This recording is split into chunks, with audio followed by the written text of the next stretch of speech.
Doctor साहब लोग आदन कि इलाका क्लियर थी गए, लेकिन उनके बावजूद ही देख इतना रश लगा हुआ है। कोई भी इलाके वाले लोगों को नहीं छोड़ेंगे। जितनी मखलूक है सारे सवेरे तकरीबन ही मैं समझ साकू 3 घंटे तो साकू थी गए ना आए हुए। बाकी भी लोगों को तकरीबन बहुत सारा टाइम थी गए।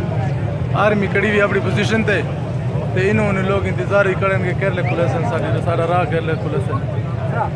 बाकी अगर तू क्या आखना चाहते तो हूँ आख, क्योंकि वीडियो दी पई है, कोई ना कोई गल तेरी वीडियो जा वजे दस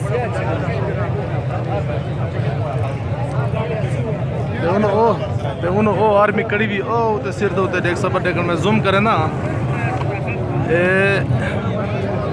ए जूमिंग ए लाला आर्मी कड़ी भी बिल्कुल सारा पोजीशन थे बिल्कुल। तो ये मकून को तकरीबन 15 किलोमीटर के फासले जा सकने हैं।